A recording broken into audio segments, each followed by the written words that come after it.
I want to speak a little bit. I guess by now everyone knows of the tragic loss of life of a 1-year-old child. This occurred, of course, after a police chase involving her father and state troopers.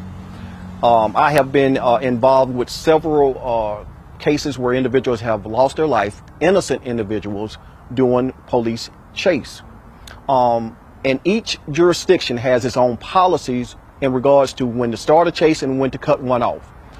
I think it's time to stop that policy.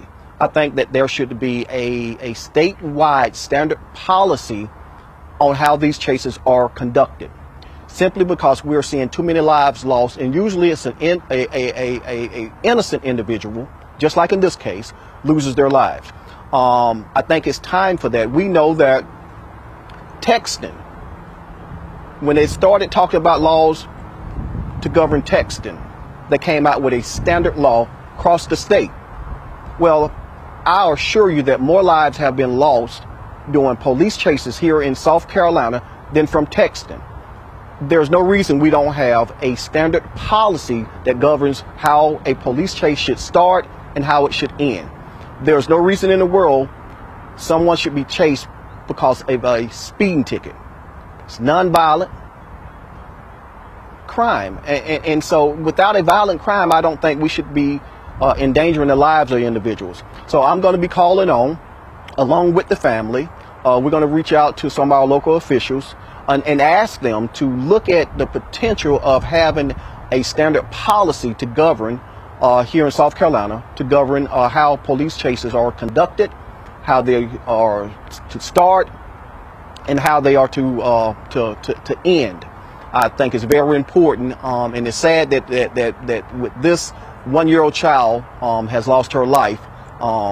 There are some questions involved with that we'll talk about probably tomorrow with the family. But for today, our main focus is what can we do to make sure that some of these chases don't jeopardize the public, and so we don't have innocent loss of life as we did in this case. And can you tell us a little bit about what the family's going through at this time? The family, they're a strong family. I've been speaking with them for the last couple of days.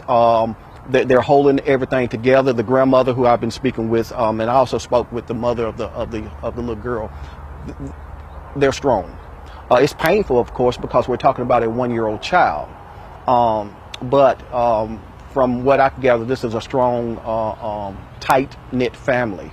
And so I'm hoping that everyone will extend their prayers to them.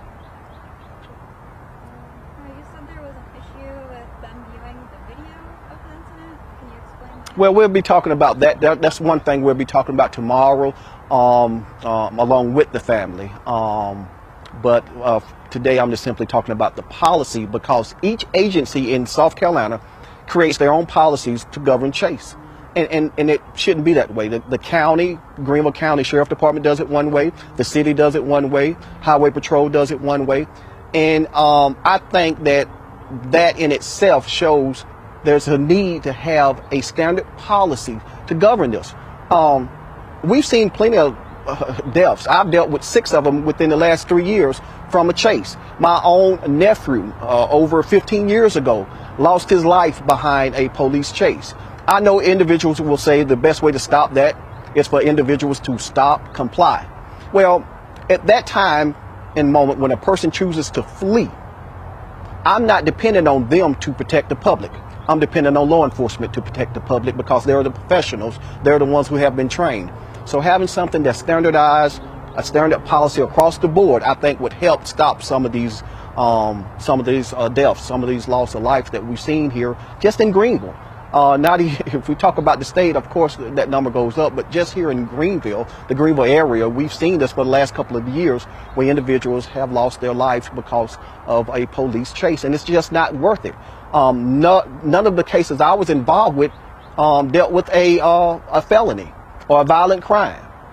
It was afterwards the person that took off was charged with someone's death, but beforehand it was someone not having a driver's license, someone being suspended, having a misdemeanor bench warrant. It's not worth it. And now we have this 1-year-old child that has lost her life behind a speeding ticket. And I know everyone will point and say, well, the father should have done this and the father should have done that. I want to focus on why the chase started. What can we do to make sure that those types of chase do not happen to jeopardize people's lives? You take a tag number for a speeding ticket, let that individual go and catch up with them later. But now we have to attend a 1-year-old's funeral. So that's what we're going to be doing. We're going to definitely be reaching out to Senator Allen's office and some other elected officials here in South Carolina, and hopefully someone will understand that it's time to have a standard policy across the board to deal with how to engage with these police chases. Tomorrow, I will be in Spartanburg with both sides of the family. With the young man, Mr. Norman, his family will be there, and Miss Young, the mother of the 1-year-old, her family will also join me. We're trying to work on a good time so everybody can be there. We were thinking around 4:30, but we'll definitely release that information early tomorrow to the exact time. Most likely it'll be at the courthouse. So with that, if any more questions, I'll be more than happy to ask.